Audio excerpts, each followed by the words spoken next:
When the revolution comes. When the revolution comes. When the revolution comes. When the revolution comes, some of us will probably catch it on TV with chicken hanging from our mouths. You'll know it's revolution because there won't be no commercial. So David was researching the possible name for the Last Poets, and in his research, he read poems. He read a poem, Sterling Brown's poem, "Strawman Keep on Coming." He read Margaret Walker's poem, "My People."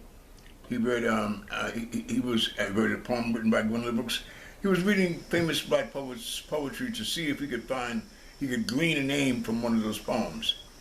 The poem that caught his attention, that basically caught David's attention, was a poem written by a South African poet named Keopetse Kokosile. He lived here in New York City for a while. No one could say his first name because it was kind of difficult. So everybody called him Little Willie. He was a short brother from South Africa, very, very congenial brother, beautiful personality, and he was a hell of a poet. And he had lived in South Africa under the apartheid regime, which was a very domineering, restrictive system that many of the brothers and sisters were assaulted and insulted by in their own home country. And the poem is entitled "Towards a Walk in the Sun." And it can be found in a very fabulous anthology called Black Fire, which was edited by Larry Neal and Leroy Jones. Leroy Jones, we know, later became Amiri Baraka. And in that, hold on a second. Alafia, may I help you? May I help you?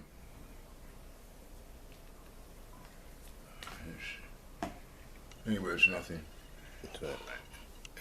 So, in looking for a name for us, it was discovered through a poem called "Towards a Walk in the Sun," written by Keopetse Kokosile, and he was affectionately called Little Willie.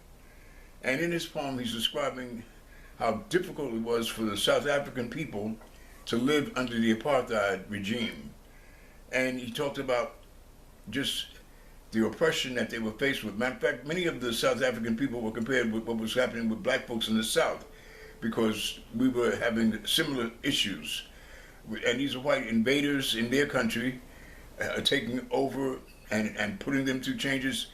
And the apartheid required you to walk around carrying your ID, and if you didn't have your ID on you, they'd throw you directly in jail. There was no questions asked, you were going directly to jail. And of course, we know the restrictions and the oppressions that African Americans face in the South and in America in general, but primarily in the South. But in Towards a Walk in the Sun, after he describes the horrible conditions that the people were faced with, towards the end of the poem, there's a rebellious spirit that comes out, and it changes the font into bold letters. And he says, "This wind you hear is the birth of memory. When the moment hatches in time's womb, there will be no art talk. The only poem you will hear will be the spear point, pivoted into the punctured marrow of the villain, and the timeless native sun dancing like crazy to retrieve rhythms of desire, fading into memory." David Nelson added, "Therefore, we are the last poets of the world." So our message came from that poem to say that we are offering you a final call. We're letting you know that this is the last statement before the revolution comes. There will be a revolution. A lot of people, when they hear the word revolution, they think of bloodshed. Yes, revolutions usually require some sacrifices and life, there's no question.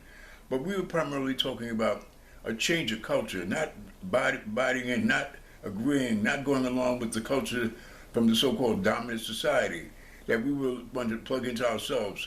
And at that period, that's what we were wearing our afros and our dashikis and changing our names. So the culture was definitely a change, and it was definitely creating a revolution. A cultural revolution was taking place. And the Last Poets became a poetic vanguard of that particular movement. Yeah, that's what's up, man. Thank you very much. I know that y'all inspired a whole generation, actually a couple generations after that. Can you speak about some of the artists from that era that you specifically inspired? Well, Amiri Baraka was a mentor for the Last Poets, and he had an organization called Spirit House Movers and Players. and his organization was headquartered in New Jersey, which he renamed Newark. And I spent a lot of time talking with Amiri because he was already about using the art to make a change. Another one of the brothers who was a mentor for the last post is a brother named Askia Muhammad Torre, and he was right here in Harlem. And I spent a lot of time with him. He spent a lot of time with us. And I probably saw him more frequently than I saw Amiri because he was in Jersey. So he became a very important mentor. And another one of our mentors, as far as I'm concerned, was Sonia Sanchez, because Sonia Sanchez was on the scene, and there was a bookstore at the time called the Liberation Bookstore, which was at 131st Street and Lenox Avenue. I think 131st, 132nd, but it was on Malcolm X Boulevard, which it wasn't Malcolm X Boulevard then, it was Lenox Avenue. And I would spend a lot of time in that bookstore because she had books that I had to read if I wanted to have conversations with some of our brothers. I felt very insecure about talking with many of our brothers who were already involved in the movement before me, because they would be quoting books like Franz Fanon's Wretched of the Earth, and they say, well, you know what Franz Fanon said on page 235? I didn't know what the page was, I didn't know what the book was. So I was reading profusely to try to catch up, just to have a good conversation. Folks would be talking about Chancellor Williams' Destruction of Black Civilization. I had never read the book. I read that book in Liberation Bookstore. Then there was The Crisis of the Negro Intellectual by Harold Cruz. That was another book I read. There were so many books that I had not been familiar with because brothers and sisters were actually quoting from these books. These books were vital, and they have been written by brothers and sisters who have done some research in the development of black life during the oppressive times and after the slave trade and all that. So I was reading, and I spent a lot of time in Eunice's bookstore, and there was a big poster in that store of this sister. It was a caricature of a sister with a nice afro, a nice little body, and a sassy pose, and it was an interesting little caption next to her pose that said, "And what does a white girl have that I don't have but her white pussy?" And I said, "Ooh, that's awfully strong." And I said, "You could say that in the poem?" I asked Una. Una was the name of the sister who ran the bookstore. And Una said, "Well, Sonia Sanchez could say that." And I saw her name down at the bottom, and it said Sonia Sanchez. And I mean, it was a very powerful little line. And Sonia Sanchez and I had a conversation at the Schomburg a few years back. And when I mentioned it to her that she was a person that had inspired me, she really didn't like the idea that I was bringing up that poster because it was a bit crass. And she's a lady of class as opposed to being a lady of crass. And I said to her, and she said, "I told that brother not to do that. I told him not to make a post out of that." But he did anyway. I said, "Well, you know what? It influenced me. I'm sure if it inspired and influenced me, it did the same for many others.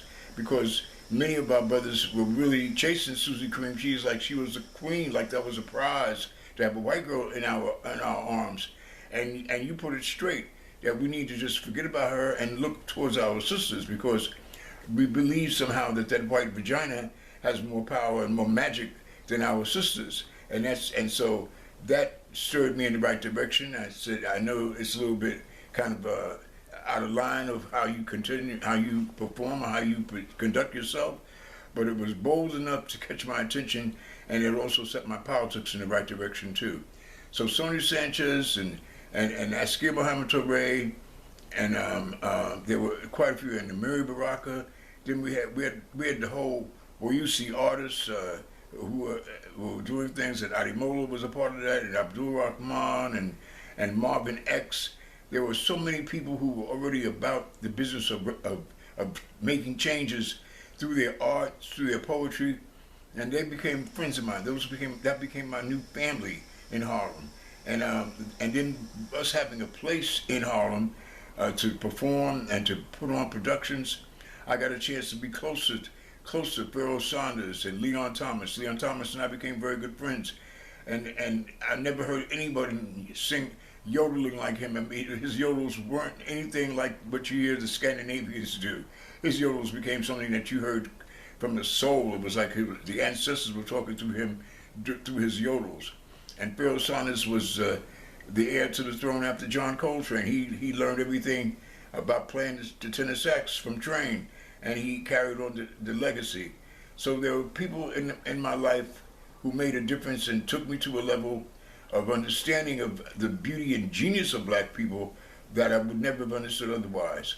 And I'm really proud and happy to say that many of those folks are still with me in my heart and soul. That's what's up. That's what's up. Thank you. Also, you mentioned Malcolm X earlier. Can you speak about how much Malcolm X has been inspiration? When I was raised in Queens. I was raised in Jamaica, Queens, and Sundays was a very special day for me because Sunday we would often have to wash the car, and my father had white wall tires, so I had to get down with Brillo soap pads and make sure his white wall tires were white. So that was my chore, but I look forward to Sunday because we would come into Harlem. I went to church. My family were members of the Southern Baptist Church on 108th Street between Central Park West and Manhattan Avenue. Church is still there, Southern Baptist Church. It was the Reverend C.B. Wilson. And I look forward to that Sunday because it was a day I didn't have to work. My father was a workaholic. I always had chores. I had things to do all the time. But Sunday was like a day off. Got a chance to dress up and come into Harlem, go to church. And after church, we go to my aunt's house, who was 142nd and Lenox. And so we travel. Sometimes we go straight down Lenox. Sometimes we go to 7th Avenue, which was before it was named Adam Clayton Powell.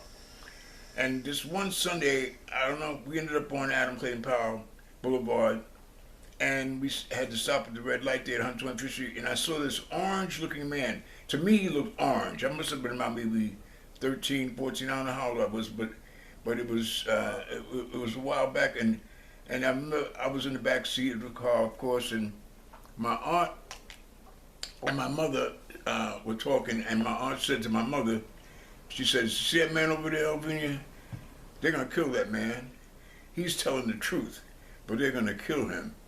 And I couldn't understand. I mean, I'm from the period where children should be seen and not heard. So I couldn't get into the conversation and say, "Why are they going to kill him?" I couldn't say that because I've been out of place. But it just hit me funny that my aunt was telling my mother that they were going to kill this man because he was speaking the truth. I knew if I did not tell the truth, I was going to get a whooping. I was going to get beat. But why are they going to kill him? Because he's telling the truth. And I did not know he was Malcolm X. And I thought he was taller than everybody else. I didn't realize he was standing on a stepladder and he was talking to the crowd around him. But I got a good glimpse of him, and all I remember was he was an orange-looking brother. I mean, I guess his red hair stood out because it seemed to just permeate his entire complexion. But he was speaking. I couldn't hear what he was saying, but I do remember seeing him, and I do remember what my aunt said. And in '65, I was in high school, and I remember when they did kill Malcolm. I think it must have been on a Sunday because that Monday when we went to school, my homeroom teacher was black. Her name was Miss Carpenter, and matter of fact, she and her husband were responsible for starting a school in Harlem called Harlem Prep. And Miss Carpenter said, "I'm gonna give all of you permission to go home because they killed a great man yesterday. A great man was killed yesterday." That's when I realized the significance of Malcolm. Obviously, she knew who he was, and she held him in high reverence. And so she gave us permission to go home because of the killing of Malcolm. I was still not particularly sure or clear about who Malcolm was. I became very clear about who Malcolm was when I first went away to school. I went to school in Iowa. I went to Drake. And I remember the guy who I'd worked with in this anti-poverty program, the same one where I met David Nelson, was a white guy that worked as the director of recreation activities, and I was his assistant. The white guy's name was Michael Gorkin, and he was going to the University of Iowa, which is in Iowa City, and I was at Drake, which is in Des Moines. And he had told me, he says, if you come to the University of Iowa City and you meet a girl, you know, because usually if you're at a college, you mess with girls on your campus, but you always like to go to other schools to meet other girls. So me and this guy who was one of my classmates, and a friend, his name was Abdul, who I didn't realize he was rich because his father made cans. He was from Kuwait. And he told me how his father made cans. I thought he was talking about tomato cans. His father made cans for oil. And consequently, he was very wealthy behind that. So they brought him a car to the campus, but Abdul could even drive. So I was driving the car, and he was my friend. And we had money for days. So we ventured over to Iowa City, and I saw his sister walking down the block with this other woman next to her, and Abdul said, "That girl's from Egypt." I didn't recognize the woman next to the young lady next to this light-skinned sister was from Egypt, But he knew because that's where he's from Kuwait, because he could recognize another Arab sister. And I met a young lady named Patricia. And Michael had told me if I met a sister, to call him up, and he had an apartment, and we could use his apartment, and he was going to go over to his girlfriend's house, and he would leave the keys on the door up in under the rug of his apartment. So I went over to his house. I had this girl with me, and Abdul had a girl with him, and we went to Michael's apartment, and on the kitchen table was this book, The Autobiography of Malcolm X, by Alex Haley. It had been done by Alex Haley. And I was very interested in reading it. And I remember that weekend was a strange weekend. It didn't have the romanticism that I was looking forward to, didn't exist. Because I started reading that book and it grabbed my attention. I think I read the whole book that weekend. And that's when I really became familiar with Brother Malcolm X. I was fascinated with the changes he went through, because every single phase of his life, he had a different name. He went from Malcolm Little to Detroit Red to, then when he was in prison, he was Satan. And then, I mean, it was like each evolution he made, there was a name that accompanied his evolution. And that was amazing to me. A whole lot different than Martin. Martin Luther King was born almost with a silver spoon in his mouth. His mother was a teacher, his father was a preacher. He didn't go through the changes Malcolm went through. Malcolm went through changes, and those changes were riveting. And I was truly fascinated with his life, and especially when it came to the point when he was in school and the teachers were asking his students what they wanted to be, and Malcolm said he wanted to be a lawyer, and the teacher said, you know niggas can't be lawyers. I mean, things like that just stunned me, and it stayed with me forever. So, and this is prior to me knowing about Malcolm's birthday celebration, this is prior to the last post being in existence, and I was fully aware of who Malcolm X was just from reading Alex Haley's book, The Autobiography of Malcolm X. So also, can you also, thank you for that. Can you mention, y'all are known as the sons of Malcolm X, artistically, correct? Huh? The last poets are known as the... we were seen as the disciples. My fault. The disciples of Malcolm X, because we started on his birthday, and much of what we were saying, without question, we were coming from black nationalism. It was all about us looking out for each other. We did not wage war against the system per se. We waged war against our members of the community. I always say we waged war against niggers. We knew that in order for us to have a serious community that was viable and productive, we're going to have to get rid of the negativity that exists in our community. That negativity was seen as niggers. These are people who were not going to be a part of the organization. They were going to, when we say yay, they're going to say nay. I mean, they were not going to be productive. They were going to be unproductive. They were not going to be in agreement. They were going to be in disagreement. So, like, Kane's poem, Niggas Are Untogether People, was one of the strongest poems I've ever read in my life, because it simply pointed out the fact that if you're going to refer to yourself as a nigger, and if you're going to act out of order and not join us in this effort to get this foot off our necks, to stop this oppressor from oppressing us, then you are a part of our oppression that we need to get rid of, and we need to put you on blast. We need to blow you out the water completely. So we zeroed in on trying to eradicate niggers from our community and from our mindset. That was a big issue, and we didn't write poems throwing bombs or haymakers at the system per se. We felt that niggers were agents of the system that we did not want to have control us, and they were controlling us with these nigger characters, and so we waged war against them. I remember Kane had a line. He says, "Whitey takes a piece of wood and carves a little shoe out. Niggers take their big feet screaming like hell all the way in." It says, he had a line in there who says, "Niggers killed Malcolm, fuck the CIA, niggers held the guns," and that's the truth. There were no white people with the guns that shot Malcolm, and our issues, when we look at the issues that we've had and the reason, if we look at even how we got here as supposedly slaves, how the whole slave movement existed, It was because of some black folks sold us into slavery, and that was how this thing got to begin. Take a break for a moment. No, that's okay. This is a spam. I'm not going to answer it, but let it ring out. All right.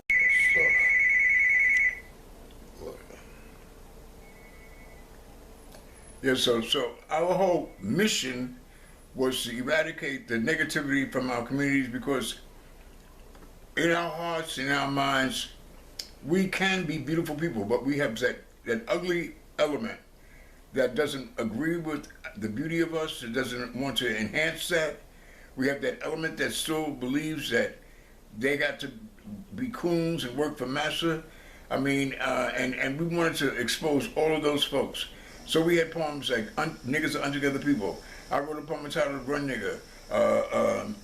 David had a poem, we did it on Soul. There was a TV show called Soul back in the days.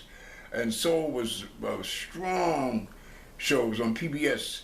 And the host was a brother named Ellis Hazlip. And on that show, we did what I call the most definitive nigga poem of all, called Die Nigga Die. Because we were saying, die nigga. And at the end of that poem, we talk about how niggas like dying, and we play with the concept of dying because that's all the white society offers us is death and destruction. At the end, he says, die nigga, die, so black folks can take over. So in other words, kill that nigga inside of you, kill the niggas around you in terms of that whole energy, and bring out the black person, bring out the beauty of us, bring out the strength of us. Let that exist. Let that take forefront, as opposed to going along with the concept of being a nigga. Now, of course, unfortunately, and I realized this later on in my own personal growth and maturity as a writer, sometimes when you want to get rid of something, when you mention it a lot, you're giving it more life. And that was the issue that I discovered we created. By us having all these poems that dealt with niggas and trying to eradicate niggas, we gave niggas more life. And when hip-hop became aware of the last poets, all they heard was a lot about nigga poetry. And they became enchanted by that, to the point where they took the nigga, and this is something that black folks do all the time. We could take something very negative and turn it into something positive. I mean, like I always tell people that we could take some doo-doo off the street and turn it into meatloaf. We have that ability. I mean, we're the only people on the planet that can take a word like bad and make it wonderful. We can flip it. So nigga has been flipped. Nigga has gone through an evolution, because when the brothers are saying niggas to each other, like in hip hop, they're not necessarily saying it's a negative brother. They call themselves, I'm that nigga, and they really talking about themselves being rebels, more or less. Even though to the elders, nigga still has a bad taste in their mouth, and they don't want to hear it. And a whole lot of folks are turned off by that term. But the youth, the generations under me, many of and a couple of generations under me, they have embraced the concept nigga, and consequently it has had an effect on youth throughout the entire planet. I've heard Chinese folks referring to themselves as niggas. I've heard Italians refer to themselves as niggas. There are a lot of folks on the planet who want to be niggas because they think niggas are exciting and rebellious, and they are joining that crew. Because so the whole concept of niggas has evolved. But our mission was to get rid of that negative element, because we saw it as a negative element in our community, stopping us from having the progress and stopping us from relieving the oppression that we were going through. It was an oppressive element, it was an oppressive part of our existence that we did not need. But now it is seen as that rebel that will destroy the oppression from another level. And it's quite interesting how this thing has occurred, because yes, black people have the ability of taking shit and turning it into meatloaf, and that's what we're dealing with now. And I know that us using that term in our efforts to get rid of it, we've given it a whole lot more hype than we realize by trying to get rid of it. It's like if you continue to say something and it's negative, it's going to have a longer life. So what I've learned is that we need to say things that we want to see, and say it enough so that it may be able to come into existence. And those things that we don't want to see, we don't need to give it a whole lot of lip service, because once you do, it's going to end up staring at you in the face for a long time. Yes, sir, definitely, man. Because can we rewind a little bit? Ask you, you mentioned the main founding members of the Last Poets. Can you also speak about some of the other Last Poets who contributed later on? All right, well, the beginning was David Nelson. I always refer to him as the father of the group because it was his idea. Garland Kane, who was a tremendous poet. I always give him credit for giving us our aesthetic. You could not be in the Last Poets if you could not write poetry. You couldn't get up there just garbling off some stuff and saying something slick and hip. You had to be a poet. You had to have some poetic skills. That was key. And Kane knew what poetry was supposed to sound like. And the thing I loved about Kane's poetry, it was black poetry. He made it funky. He made it sassy. I mean, I'm walking around Harlem, took about a minute, heard a voice cry out, niggas got rhythm. My head spun around, people had deserted. From that moment, Harlem became a desert. From that moment, Harlem is a desert. Dow Jones went up 1.3, Harlem, no change. Kane knew how to put the words together and give you a message poetically and talk about the political situations of us and everything, but he used poetry as the way in which to do it. He did not forsake the poetic nuance. So that was the beginning. David, unfortunately and ironically, was the first one to be gone from the Last Poets. And into the group came a Puerto Rican brother named Felipe Luciano. And Felipe Luciano did not write poetry, but he's brilliant. He's a brilliant man, a great political analyst. And he was smart enough to learn the skill of poetry and to employ it in his life. Remember the first poem that he brought to the East when he first joined the group? I told Felipe, I said, you got to write your own poem. We're all doing poetry that we've written. So he was into the political scenes of what was happening in Cuba. And he wrote a poem called Faces in the Forest. And it was a decent poem, but when I read it, or he read it to me, I said, Felipe, we don't have many forests here for faces to be hiding in the forest. I said, if we were in Havana, that'd be a different story. I said, this poem is for the Cubans. And I said, you got to think about where you're writing poetry and who you're writing it for. I said, we got gangs here, man. I said, the only forest is Central Park, and that's not really a forest, it's a park. I said, but we got to do what we got here. We got the ghetto, you know, we got gangs in the ghetto. And he heard everything I said, and he wrote a poem called Hey Now. And it talks about the gangs getting together and taking over and destroying the police. So Felipe's brilliant, he's got a great mind. So he was able to convert and recognize what poetry was and how to apply it to the people and the places the environment that we're in. So he was the fourth person that became the Last Poet. And then I became what happened is Kane decided he wanted to go downtown and do some acting, and he got frustrated, I suppose, with the movement, because Kane was never really as much of a black nationalist as I was. He was into the arts, and he loved the idea of writing poetry and doing what we were doing, but he was more enchanted and more seemingly caught up with being an actor. So he went down and he had a little character he created called the Blue Gorilla, and he was downtown performing. I think he was in some kind of Julius Caesar play or something, but he moved on, and he was not really feeling Harlem like I was. I always loved Harlem because Harlem was a place of blackness that I could always feel, and I had already the Sundays coming to Harlem every Sunday kind of made me even just feel very close to Harlem, the spirit of it itself. And so when Kane went downtown, and then Felipe says that I convinced him that he needed to go to Spanish Harlem to organize his people, he went to Spanish Harlem and he organized his folks, and he started an organization called the Young Lords. And I was actually left as the Last Poet, which wasn't cute, because that's not how it was supposed to be. And there was a young man who we had met me when the group was Felipe, Kane, and myself. We had a performance at Antioch College in Yellow Springs, Ohio. And at that time, when black artists performed, there was always a black security force, because people were afraid that if you were saying something strongly black, you needed security. Somebody might try to kill you like they killed Malcolm. So we always had some kind of, either the Panthers or some group like the Panthers would be kind of protecting us, like our security force. And I remember we're getting ready to perform, But I'm not somebody that likes to take on that celebrity status. I've always considered myself a people person. And so I'm going in the same entrance that the people are going in. And this young man stops me at the door and says, I got to frisk you. I said, I'm ABIODUN of the Last Poets. I don't think you can need to frisk me. And he said, I don't care who you are, man. If you come my way, you got to get frisked. And I'm saying, this guy crazy? I just told him who I was. And so then he opens up his coat and he's got like 2 guns on his side. So I said, oh, this guy's outrageous. He's taking the security thing a little bit too far. So I let him frisk me. And then when I got on stage, I talked about him. I think he probably was setting me up just to give him that attention, because after the show, he came up and asked me where we were at in Harlem, and I gave him the address and so forth.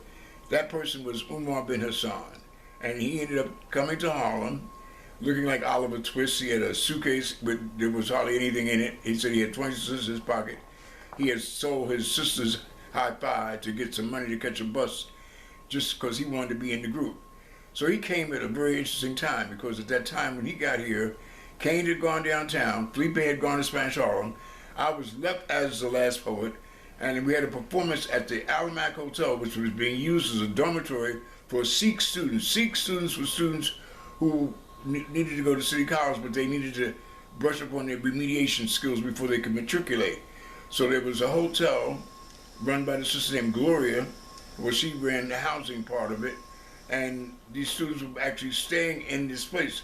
This young man didn't have a place to stay, so I convinced Gloria to let him get a space in the hotel, even though he wasn't a student.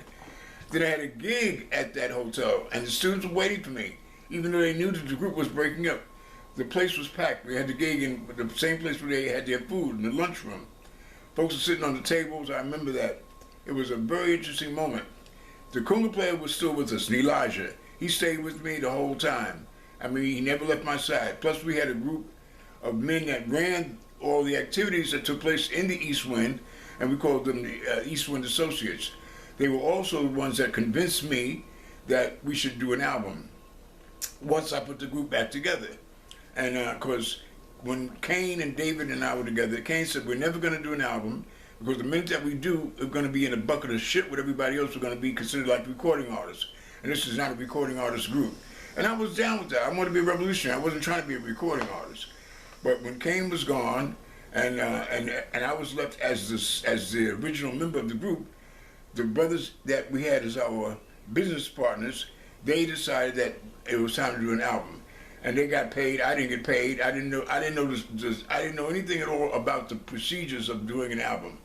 All I knew was the work that I was doing, and that was getting on stage and performing my poetry for the people. When I was at the Alamac Hotel by myself with Dick Conga player with Elijah, and Umar was in the audience, and I told the people, I said, we have a young man here from Akron, Ohio, and he came to be a member of the Last Poets, and I said, I guess y'all know Felipe is not here, and neither is Kane. I said, but we're going to listen to this brother, and we're going to see if he should be put into the group. So Umar likes to say that he's the only one chosen by the people. He was set up because I set him up. And he did a poem. He had 2 poems, one called Nigger Town, another one called Motherfucker. He read the poem called Motherfucker. And every time he said the word, he was referring to Eldridge Cleaver as a certain kind of motherfucker. Huey Newton as a certain kind. And Martin Luther King, he had an adjective for, he had a different kind of certain adjective for each of those leaders that we knew at that time. And they were all motherfuckers. But the way he said it, it was very interesting. No one can say poetry like Umar. His voice is almost like a trumpet. He had this certain style that really was ingratiating, and people, he would get a rise from the people just the way he said his poetry. So I knew that what he was saying didn't have much substance, but his style was fascinating. So when he finished, I gave him a hug, and I said, okay, you're going to be in the group. And I told him at that moment, but you're never doing that motherfucking poem. I said, that's out. And he never has, because he knows it wasn't worthy. It wasn't poetry. It was just a list with him giving us adjectives for different, for each of the leaders he chose. So he was in the group. And then there was Jalal Mansour Nuruddin, who was at that time, well, his American name was Larry, but on the album he called himself Alafia Pudim. And he had been coming to the East Wind months before when Kane was there and all of us, and he was always sharing his poetry, but he rhymed everything. He was always rhyming. Kane said, "Get that nursery rhyming bitch away from me." He never liked him, and I thought his rhymes made sense. I mean, Kane didn't like the idea that he thought all poetry should rhyme, but the poetry that Jalal wrote made a lot of sense, and I liked his rhymes. They weren't offensive to me. Kane never wanted to hear it, didn't give him time of day. But I wanted to replace the group. I did not want us to discontinue the idea of 3 men on stage with a conga player. So now I got Umar bin Hassan in the group, and then here's Jalal, who was at that time, as I said, Alafia Pudim, and now I put him in the group so we could keep that trinity going on. So we had the trinity, and we kept our schedule of performing, and we performed at different places. And then Olamide, our manager at the time, he said, "Man, there's this guy who wants to record us." And I said, "Well, I'm not going downtown to record for no white people." So I didn't have to go downtown. They came uptown. IS201 is a school on 127th Street near Madison Avenue. I remember we went to the second floor classroom, and Larry,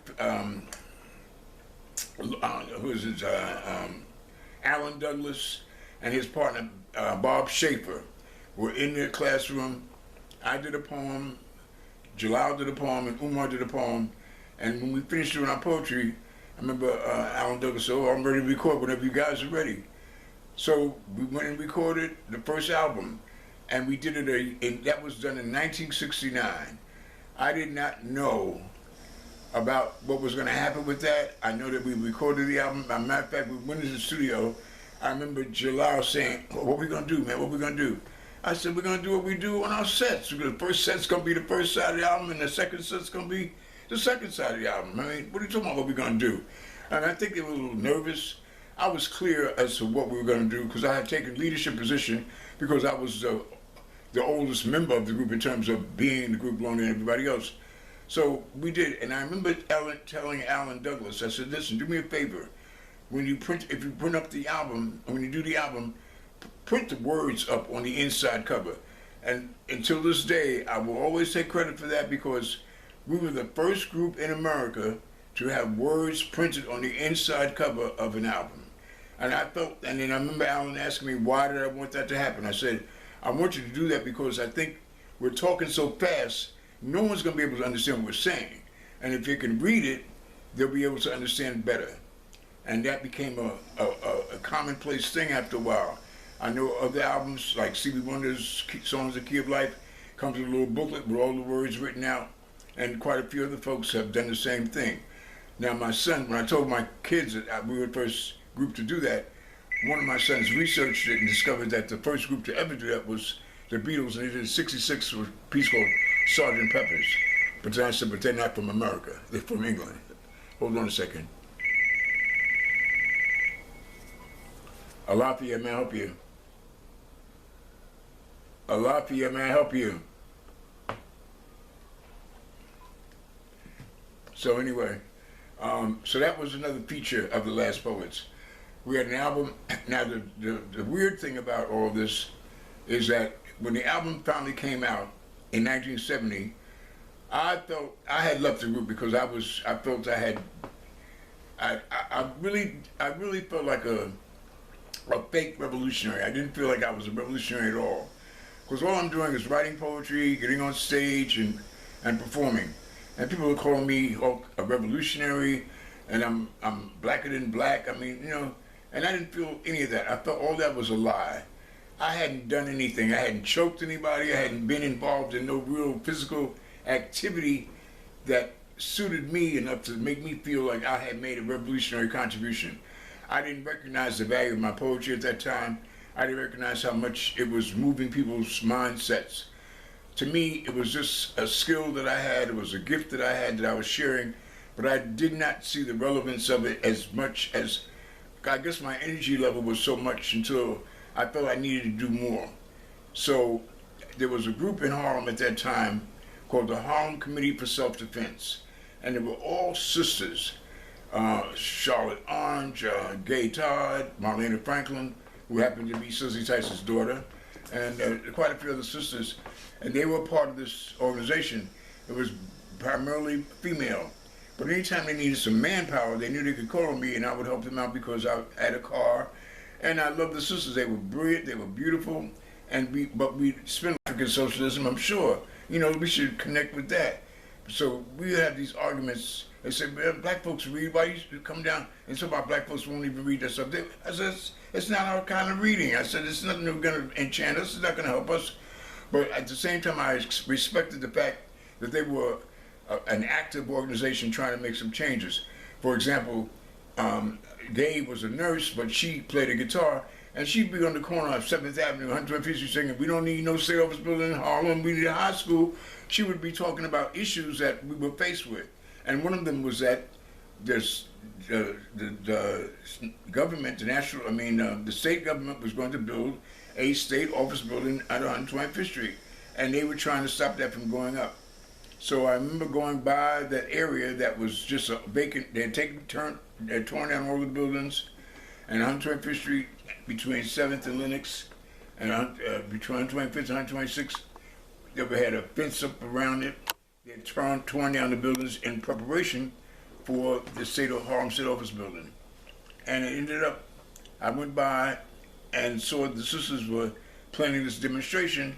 The demonstration was to stop the bulldozers from starting the excavation, which was supposed to take place on July 1st.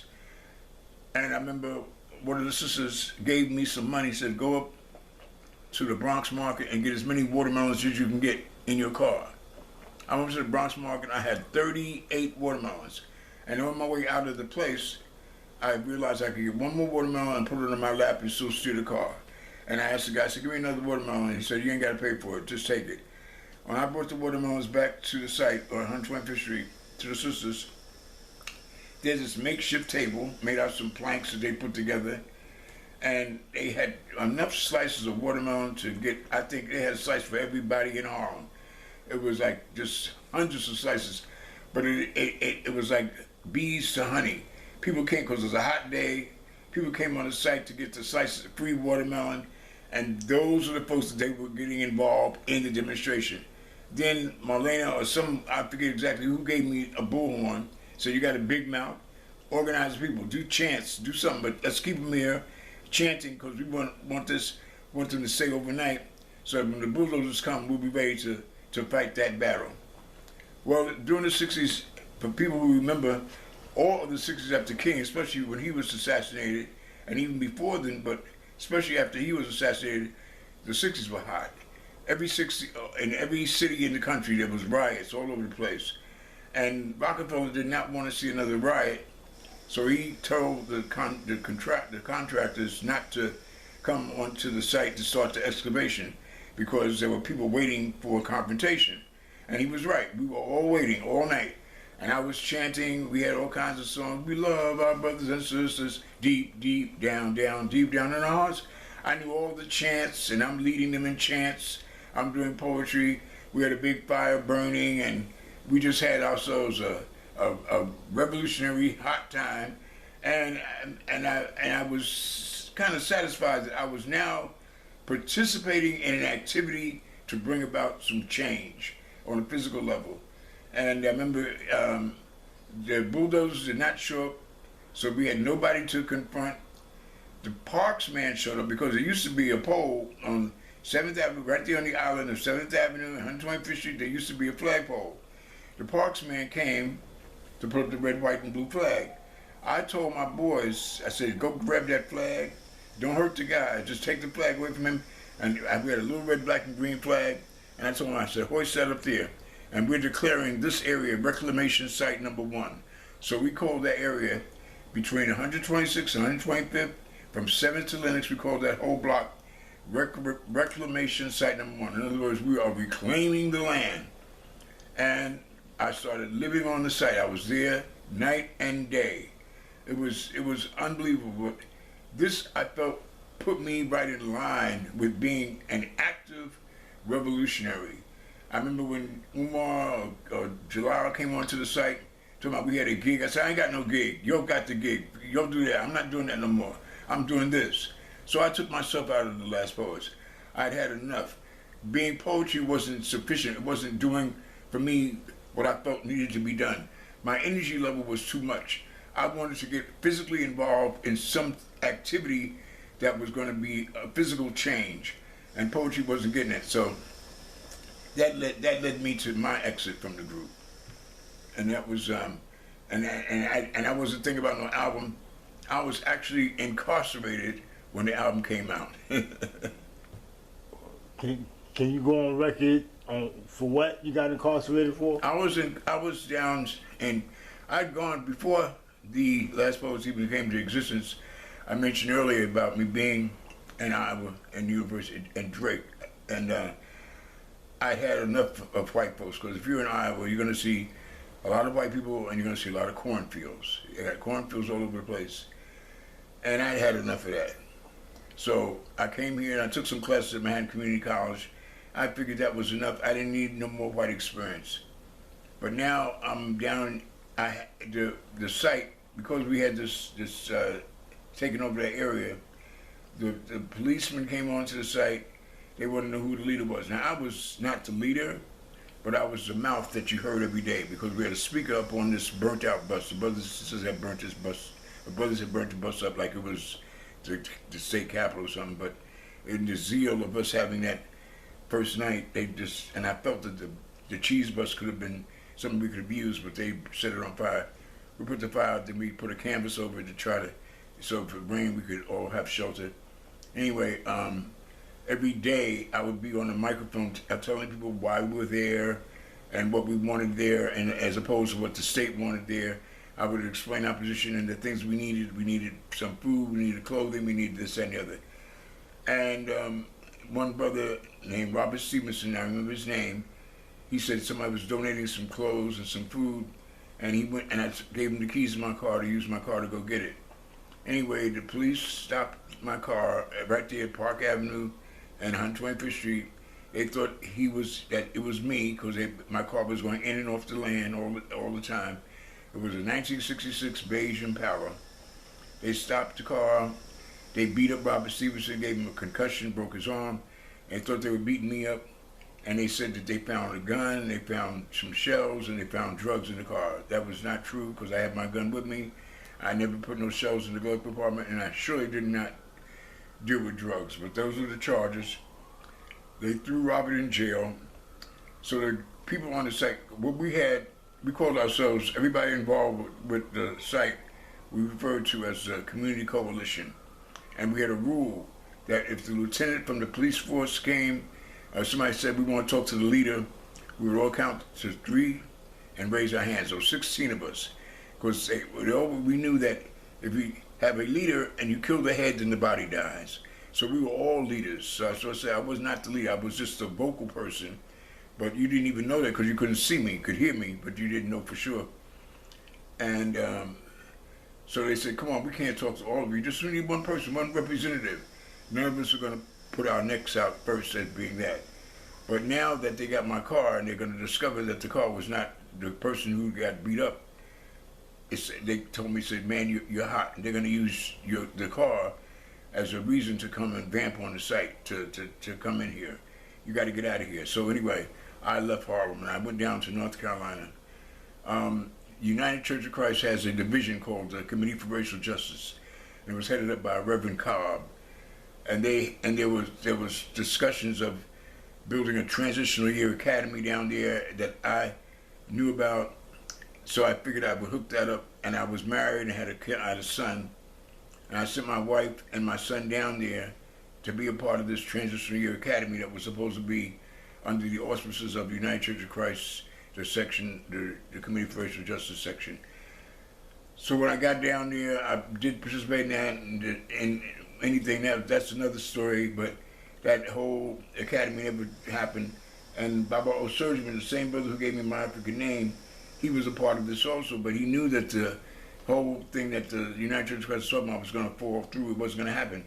He said he participated in going to North Carolina because he wanted to be in the South to build an African village. He said he could get better readings in the South than he got in the North, and he wanted to be in the South to build this village. And that they were going to give us money to send us back where we came from. I ended up staying in North Carolina. I ended up finishing my education at Shaw University. I went to Shaw, and I still was working for the United Church of Christ, and they gave me a house to live in Biltmore Hills, and also had transportation. And I was totally blown away when I went to school and discovered that black students at Shaw University were practicing Greek fraternities. I could not believe it. It blew me away. And this was the first thing that hit me, because I'm like super black coming down here, and I just left a white university. Now I'm at this black school, but they're practicing Greek. I said, why are we practicing Greek?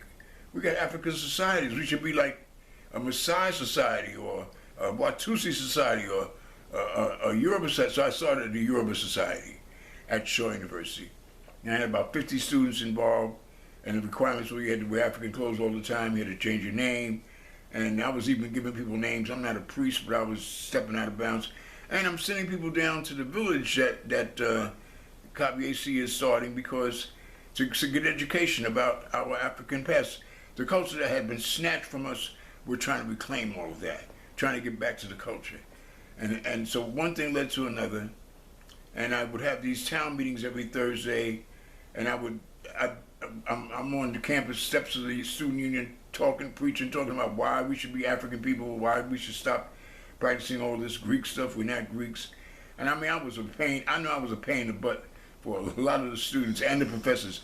Matter of fact, my African history professor, Reverend Fleming, God rest his soul, when I first went to this class, I said, how come you teaching African history wearing them cracker clothes? I said, you ain't like Africans had clothes? I mean, you stand here talking to us wearing a blazer, a blazer. You like, we ain't got no African clothes. And he got a dashiki, one dashiki, and he would have it under his blazer. And he always showed me, he said, I got my shiki on, just let me know he was down. But I was hellfire and brimstone because I was Nouveau African, and I was pushing the envelope all the time. And then at one of the town meetings, I had some brothers, and they were crazy brothers from Pittsburgh. Bub and Marshall were their names. And they said, suppose the police vamp on you and your sisters with their beautiful African boobers, loppers, and gaylets, and you got bulletproof dashikis, huh? Oh, you're gonna hit them in the head with your afro, if the cops show up. That's your protection. You ain't got no guns. I said, we ain't need no guns. We're not here to shoot nobody. You're gonna just let them do what they want to do to you. You ain't can't protect your little culture, you know. So he was making a joke out of what I was trying to do, and I bit the bait. I said, man, look, anybody can get some guns.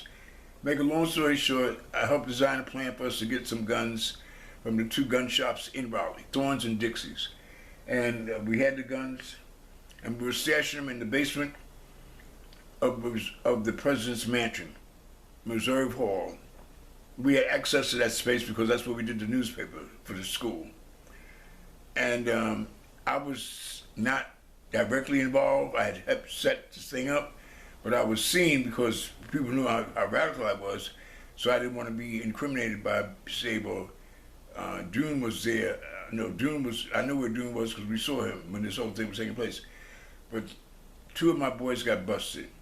Three of them got busted because they went back. They had dropped a duffel bag of guns they had got, but they said they heard a noise and they dropped their duffel bag, and they got back to the spot, and everybody else was successful, and they planned wider with the guns, and they were laughing at them because they didn't have any guns, and so they went back to get their guns, but they went back with an informer. They didn't even know I had an informer in the organization, and when the cops stopped them, the informer was arrested along with them. And then when I found out that there were two of my boys in jail, I said, I heard three of them went back. And I said, what happened to the third person? Then that's when I realized, oh, that was the deal. He wasn't really in the group. So until this day, I don't know what happened to him. But I felt responsible for them being in jail because it was my plan. And I knew the headquarters of the Klan because a white boy from SDS, there was an organization called SDS, which stood for Students for Democratic Society. And they came out, and it was out of North Carolina State University. This is a white boy that was throwing rocks at the Klan. They had a parade on Fayetteville Street. Now, that blew me away. I never seen Klan members walking with their sheets on and stuff. I mean, it was really interesting. And there were rocks coming from behind my head, and I turned around and some white people throwing rocks at these guys. And this one guy had a big old rock, man, looked like he could put a hole in somebody's head. I said, man, you're gonna start a riot. He said, I hope so, man. He said, they tried to recruit me, man. I ain't down with this Klan shit. He says, I'm from Brooklyn, and they, you know, and they trying to recruit me to be a part of their group. Because he had worked for them, I think, at the filling station, some side job. And he had a lot of issues. So he says, we ought to torch that place, we ought to torch that place. I thought about it, but I had never done anything with white boy before. Hold on a second. Let me get this real quick. Alafia, may I help you?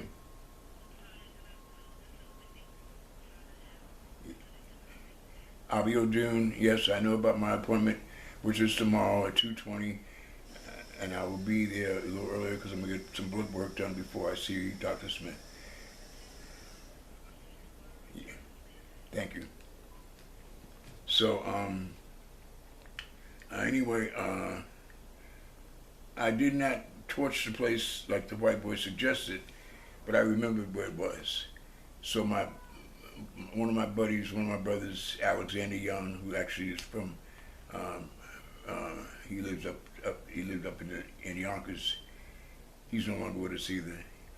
I called him, I said, you got some guns, I got a gun. I said, let's change our clothes, because we wore African clothes all the time. I said, let's put some clothes on, like, you know, we're lumberjacks or something, and go get this money. I said, we can kill two birds with one stone. We can embarrass the Klan and get their money and get our boys out of jail, you know.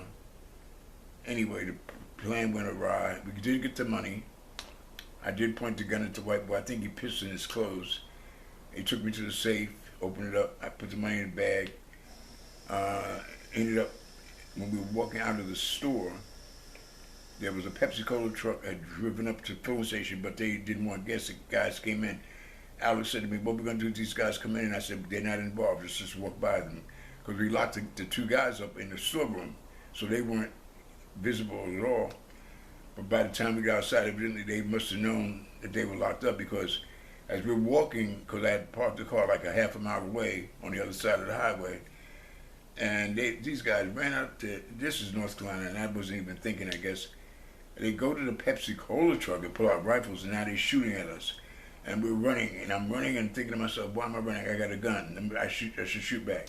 So after we were running for a while, didn't get hit, thank God, and I turned and I shoot, and that was really weird because of the recoil on the gun. I remember how it shook my wrists. It gave me a certain vibe I wasn't prepared for, but I didn't hear any more shots. And I started thinking, oh man, I must have killed somebody. I must have shot somebody.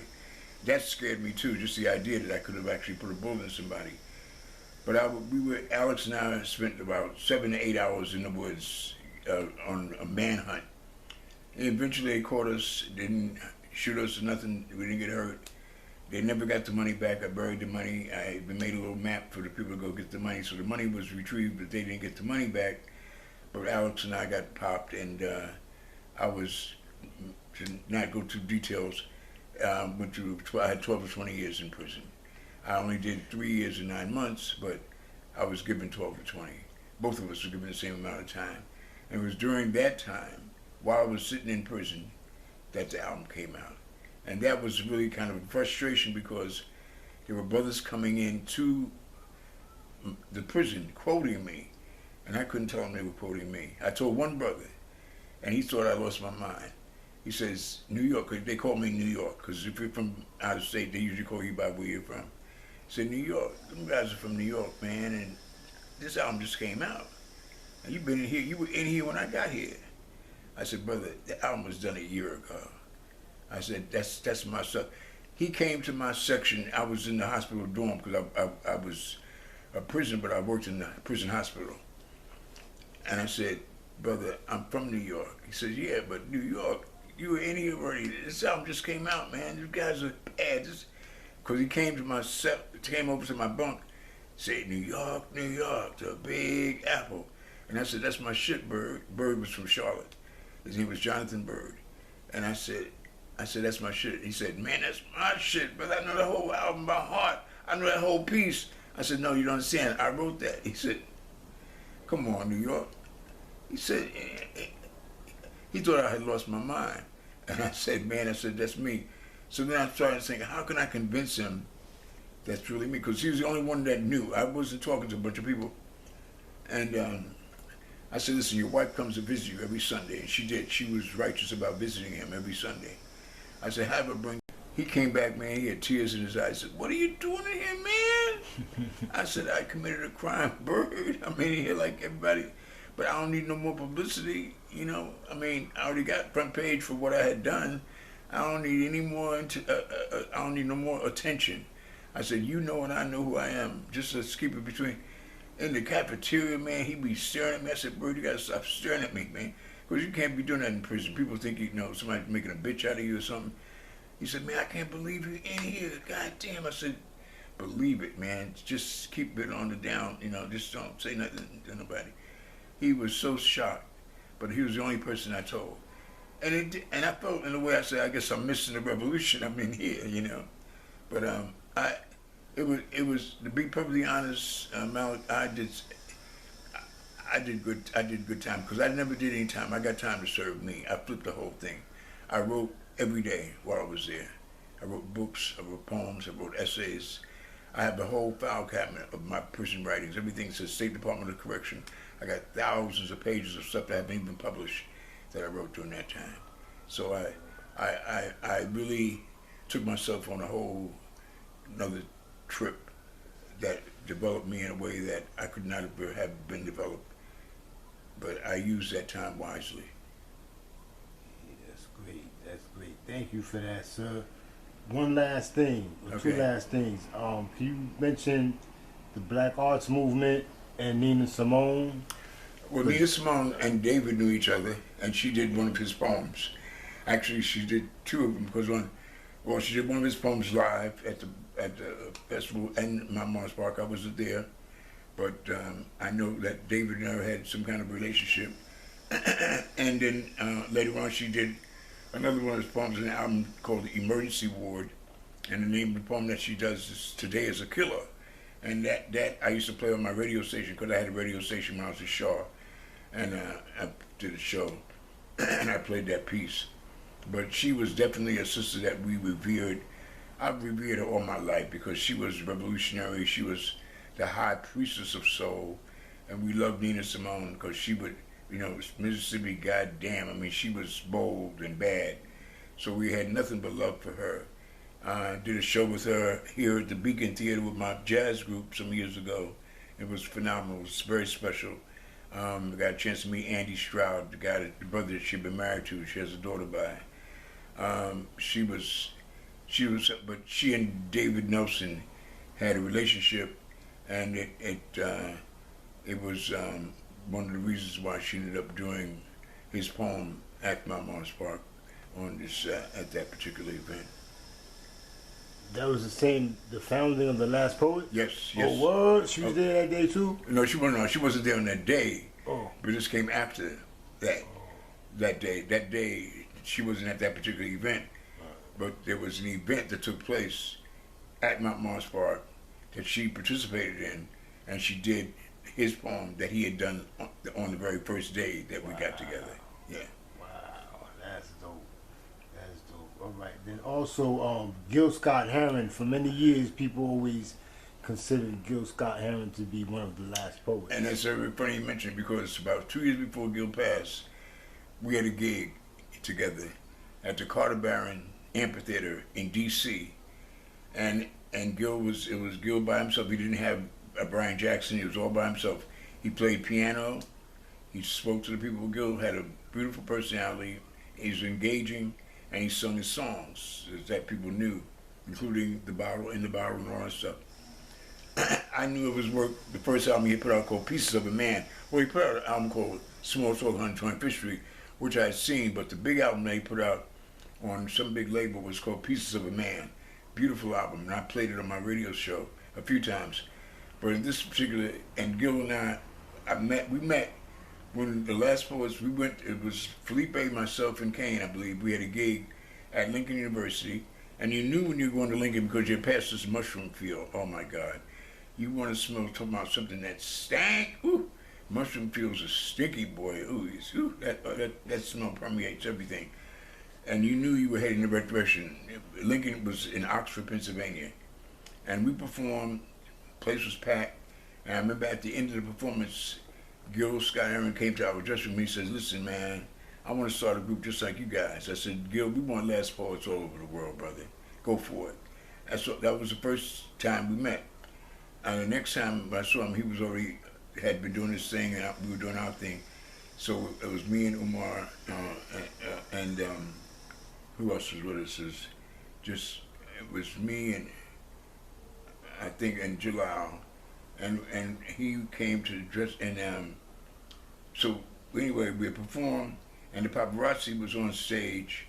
He had us on stage, and he says, "Well, Gil, I've got ABIODUN here now, one of the founding members of the Last Poets, and I've got you. Tell us, are you a last poet?"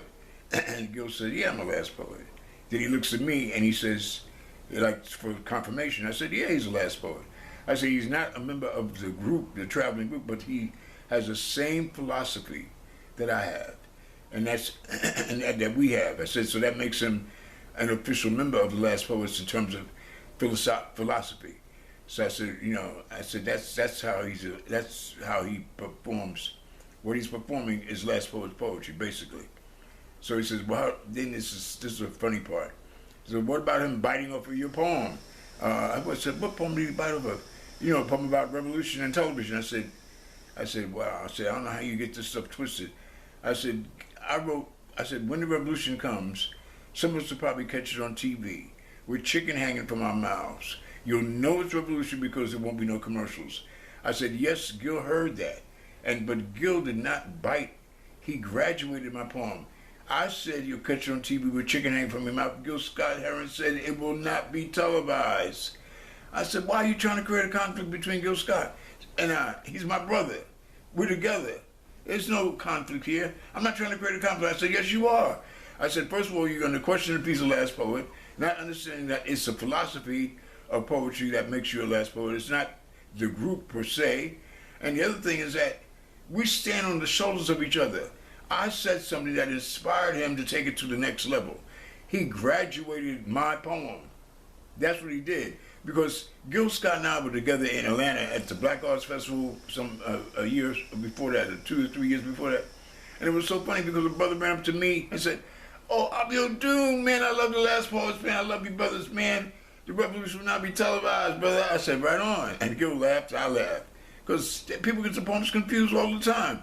Then the brother came up to Gil about 20 minutes later and said, "Yo, when the revolution comes, brother." And we just laughed because we don't have time to sit and tell you the story. Yeah, you got the poems confused. They're the two famous poems dealing with television and revolution, and people will get them confused from time to time because they don't know exactly the text they just know that those poems had something to do with us. And we both enjoyed the comedy of the whole thing, but we know what's up. And like I always tell people, Gil Scott Heron was my brother, and he was inspired by what I said, and I love the inspiration. That's how I've been inspired by things that Langston Hughes has said, that other folks have said. We're all inspired by each other. And I'm just sorry that Gil had gotten into the rocks like he did, because he was really caught up with that, and that ultimately took him out. And I even went to the Crack Hotel where he was staying right here in Harlem, and it was very sad because he's one of our fallen heroes. Gary Bird was the one that called me up to tell me, he said, "Do we have a fallout shelter for the brothers who have fallen off and gotten?" I said, "No, we don't have no place." I said, "But we need to go see Gil, man. He's over there in Harlem at this Crack Hotel." And he told me where it was. I said, "Well, we don't need to gang up as a gang go." I said, "It's not going to help the situation. I'll go over there and talk to him myself privately." And then later on, Umar went over there. He spent the whole day with him, and he kept on talking about, Gil said, "We're going to have some lunch in a minute." Gil had gotten this big royalty check for something like $25,000 or something. And he went to the bank, took Umar with him, and Umar said, "Wow, we're going to eat lunch." And he was looking forward to eating some lunch. There was an Edmonds truck with pastries on it. Gil bought a coconut cake from the Edmonds truck, went to a bodega and got a 6-pack of Coca-Cola, and that was lunch. Umar said he was crazy, and he bought a bunch of rocks. He left some money in the bank, kept out $5,000, bought the cake, Coke, and some rocks. And all those guys standing in front of that Ebony Hotel down on 111th Street, they knew that because Gil was in that building, they knew that he would share some rocks with them.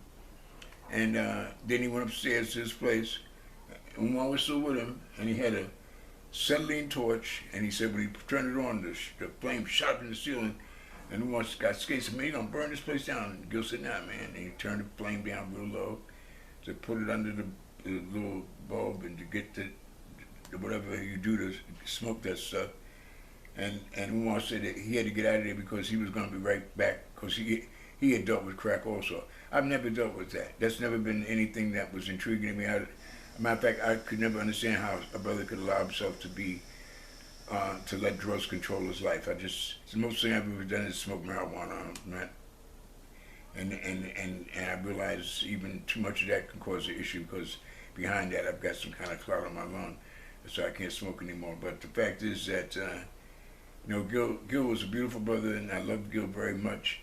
And he will always go down in history as being an unofficial member of the Last Poets, but we both had the same philosophy. And I used to always just tease him. I say, you sing, but I sing better than you. because he and I are the two poets who do poetry and sing. So it was always a connection. Matter of fact, when I was in prison, my wife said, there's this brother trying to take your thunder. I said, nobody can take my thunder. He's got his own thunder, and I have mine. I said, let him do his thing. Don't begrudge him. He's doing himself. And when I come back, I'm gonna do what I gotta do. So there's never been any issues with Gil and I. As a matter of fact, a few years ago, Bilal, who played saxophone in Gil's group, called me up and said that Gia wanted to come and do a tribute to her father, and she didn't want to stay in a hotel. Did I have space? I said, by all means. So Gil's daughter stayed here for about 2 weeks. And I got a chance to talk to Brenda Sykes, her mother, who was an actress for a minute. She said there were too many couches to sleep on, so she gave up acting right away. She just gave it up. But Gia, Gil's daughter, stayed right here. And she writes poetry also, but she knows all of her father's poetry by heart. She does a super job. She H2O Blues and all the stuff that he was known for. She has it down. And she's a little neurotic, but she's a good girl, a good sister. That's what's up. All right. Thank you, sir, very much. If you want, you could speak about your open house, and we close it out. Yeah. That. About 40 years ago, even though I played basketball until I was in my 60s, I would have basketball every Sunday. I'd take a bunch of young men over to Columbia, because I teach here at Columbia University, and they tell you if you faculty member, you have the privilege of bringing 2 guests to use the facilities. I bring about 15 guys over to the gym, and we dominate. Because I love basketball. It's an African dance to me.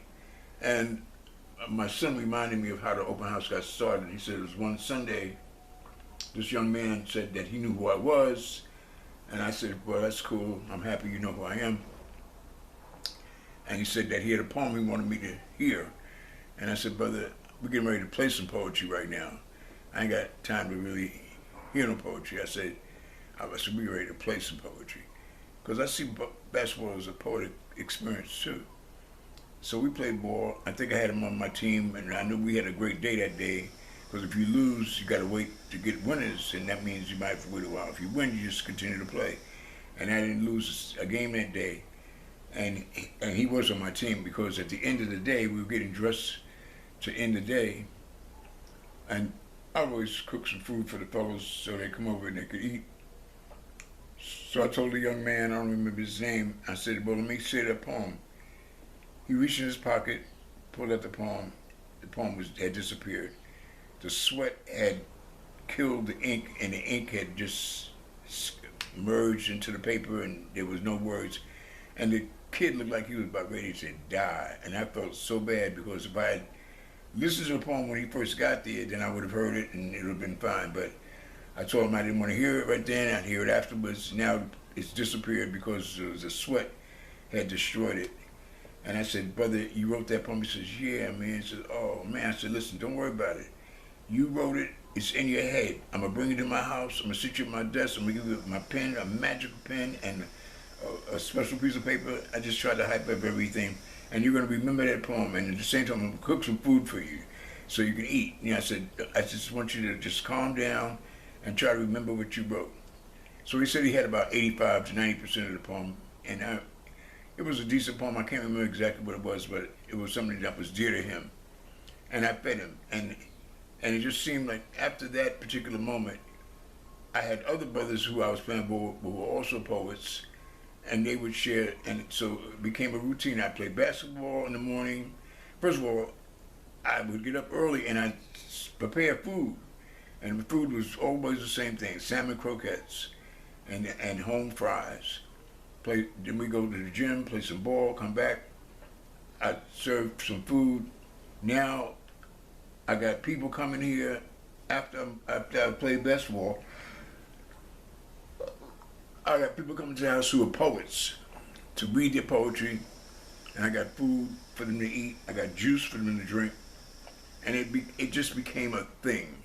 I didn't put out a word that I'm doing this. It just happened, and quite a few known folks like Jessica Care Moore, she had come through from Detroit, Saul Williams, a number of people who have gone on to do some fabulous stuff since. But I opened up my house to, just because I know people who are writing poetry would love to get some feedback on what they're writing, and because I'm a known poet, and then I'm a brother who likes to. I enjoy being a host, and I like to cook also. So my mother cracked on me because she says, do you go to the store and do they give you that salmon for free? I said, no. So you get your juice for free? I said, Mommy, I don't get anything free. She says, but you got people coming in your house, and you think they come in here for some feedback on their poetry? They come to eat your food. You're feeding people free. I said, Mommy, I don't know. She says, I guess you're rich. And I said, I'm not rich. She says, I don't see how you're not charging these people because the food is good. She said, matter of fact, wrap up some of the croquettes for me to take home with me. I mean, so in the last few years before the pandemic, I'd have a little plate in the middle of the floor, and I'd put some money in to kind of give out people ideas. If you want to make a donation, you can drop something in the plate. I've had people put $50 in the plate, and I've had people put 50 cents in the plate. It doesn't matter. But I have, because of my mother's comments, I've made it available for people to make a donation. But the open house served well. And then when the pandemic jumped off, when nobody could see each other physically, my niece and my son said, Pops, you can still do the open house because there was a need for it. And I said, how are we going to do it? We can't get together. They said, we can do it virtually. So for the last 4 years, we've been doing it virtually on the line. And now it's expanded internationally because I got poets from Brazil, South Africa, Nigeria. And I just asked him, I said, what time is it in your country? That's his brother named Prince from Nigeria. At 5 in the morning, he's on the line talking to us. And I said, what time is it? He says, 5 in the morning. I said, and you just got married? He said, yeah, my wife is still asleep. I said, but you're up. He said, yeah, man, I had to be here. I had to share you about this poem I wrote. I said, that's amazing. So it's expanded. When I go to other countries, like I was in Germany about 5 months ago, and this guy says, if I come to New York, can I eat some of your salmon croquettes? I said, wow, my croquettes have become famous. You know, it's about being consistent. And that's the one thing I would say about myself that I appreciate. I've been very consistent over the years. I'm not a person that likes to start and stop stuff. If I'm going to start something, I like to do it all the way, follow through. And I follow through with everything I've started. And I appreciate that about myself. I don't want to ever be somebody that switches horses in midstream. I don't want to ever be known as somebody who's shaky, somebody that's unreliable. I like being reliable. I like being a person that you can rely on. And I accept my responsibility. And so far, so good. And I just hope that that continues because those are the qualities that I appreciate about myself. And I think that people who know me appreciate that about me as well. But the open house has given me a great deal of joy, a great deal of satisfaction, and I know I've helped.